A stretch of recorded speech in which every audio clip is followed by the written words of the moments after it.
Emmanuel Macron, le jeune dirigeant de la France, a promis une nouvelle ère dans les relations franco-africaines. Il a parlé de partenariat, de respect, de dépasser les ombres du passé. Il a reconnu le rôle de la France dans le génocide rwandais, une blessure qui saigne encore au cœur de l'Afrique.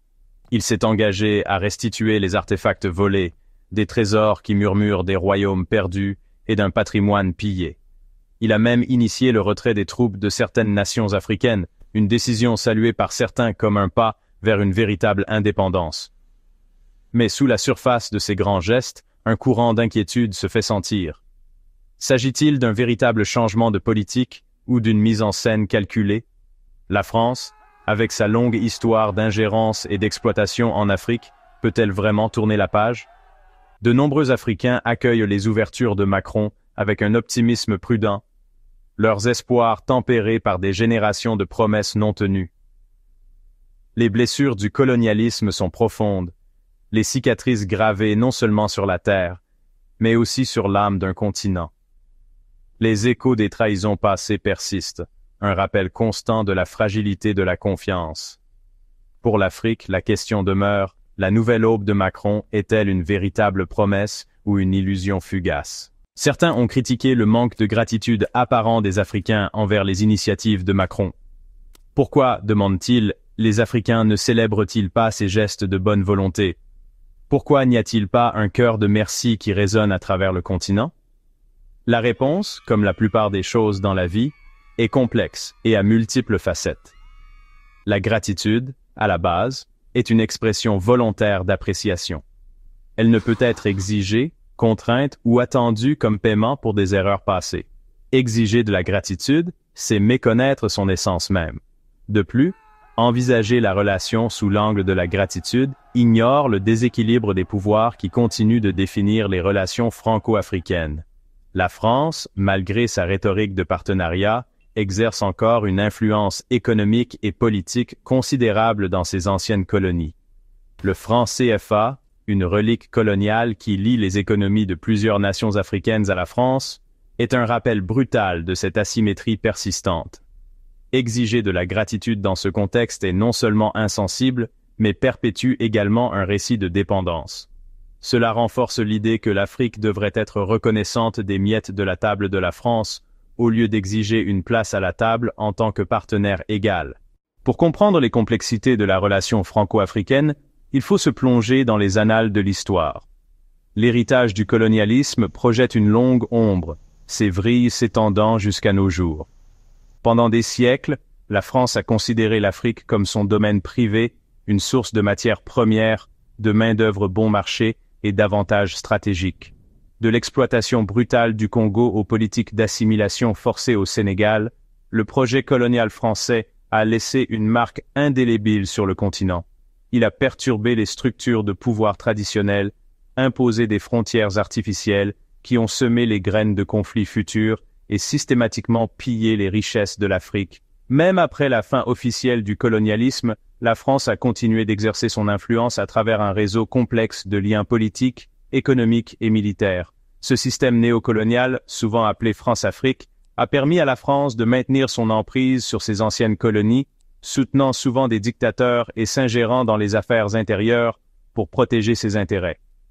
Cette histoire d'exploitation, de manipulation et d'ingérence continue de façonner la perception qu'ont les Africains de la France. C'est une histoire qui ne peut être effacée par quelques gestes symboliques ou discours éloquents. L'Afrique n'est pas un monolithe. C'est un continent d'une immense diversité qui abrite une multitude de cultures, de langues et de points de vue. Les opinions sur les politiques de Macron et le rôle de la France en Afrique sont variées et nuancées.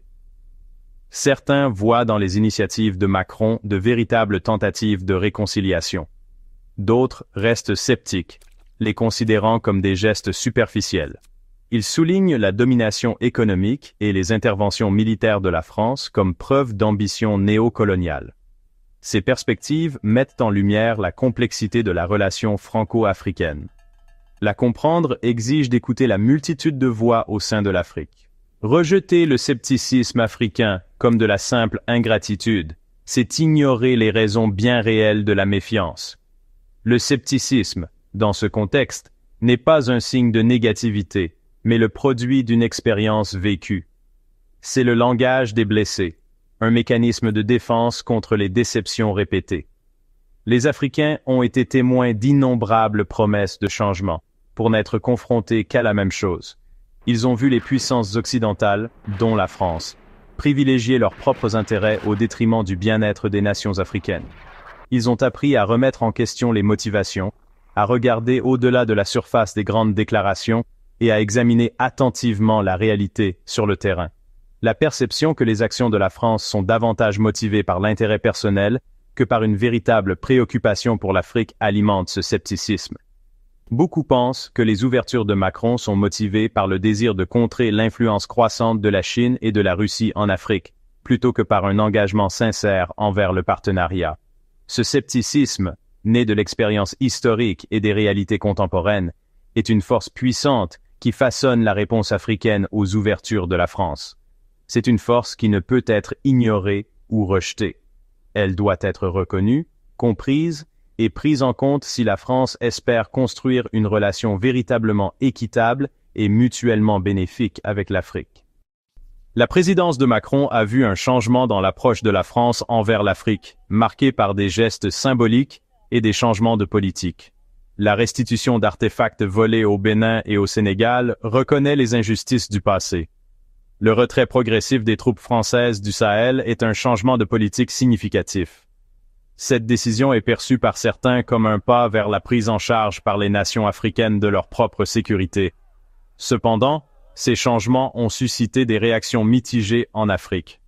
Certains les accueillent comme un progrès, tandis que d'autres s'interrogent sur leur véritable intention et leur impact. La restitution d'artefacts ne fait pas grand-chose pour remédier aux inégalités économiques systémiques. Le retrait des troupes suscite des inquiétudes quant à un vide sécuritaire qui pourrait être exploité par les extrémistes. Les politiques économiques de Macron, en particulier le franc CFA, ont été critiquées pour avoir perpétué la domination économique française. Les critiques soutiennent que le franc CFA entrave le développement économique et renforce la dépendance de l'Afrique à l'égard de la France. Ces exemples illustrent la complexité de l'évaluation des changements de politique de la France. Bien qu'il y ait eu des changements notables sous Macron, leur efficacité à résoudre les problèmes profondément enracinés reste à voir. Seul le temps dira si ces changements conduisent à un véritable rééquilibrage des pouvoirs et à un partenariat équitable. L'avenir des relations franco-africaines est en jeu, pris entre le poids de l'histoire et la promesse d'un nouveau départ. La voie à suivre exigera honnêteté, humilité et un véritable engagement envers le partenariat des deux côtés. La France doit aller au-delà des gestes symboliques et s'attaquer aux problèmes systémiques qui continuent d'alimenter le ressentiment et la méfiance. Cela exige de démanteler les vestiges de la France-Afrique, de promouvoir la justice économique et de traiter les nations africaines comme des partenaires égaux et non comme des associés subalternes.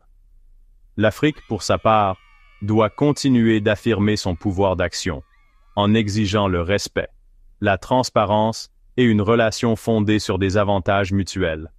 Cela exige de renforcer les institutions régionales, de promouvoir la bonne gouvernance et de diversifier les partenariats économiques afin de réduire la dépendance à l'égard des anciennes puissances coloniales. La route qui nous attend sera difficile, semée d'embûches et de revers, mais la poursuite d'une relation plus juste et équitable est une entreprise louable. C'est un voyage vers un avenir où les échos du colonialisme sont réduits au silence par les voies du partenariat, où le respect et la compréhension constituent le fondement d'une relation véritablement mutuellement bénéfique. Le voyage ne fait que commencer, et son succès dépend du courage, de l'engagement et de la vision de la France et de l'Afrique. Merci d'avoir regardé, et n'oubliez pas de partager vos réflexions sur les effets de la France-Afrique dans les commentaires ci-dessous. Si vous êtes intéressé par plus de contenu sur la géopolitique et les relations internationales, assurez-vous de consulter nos vidéos précédentes sur des sujets similaires.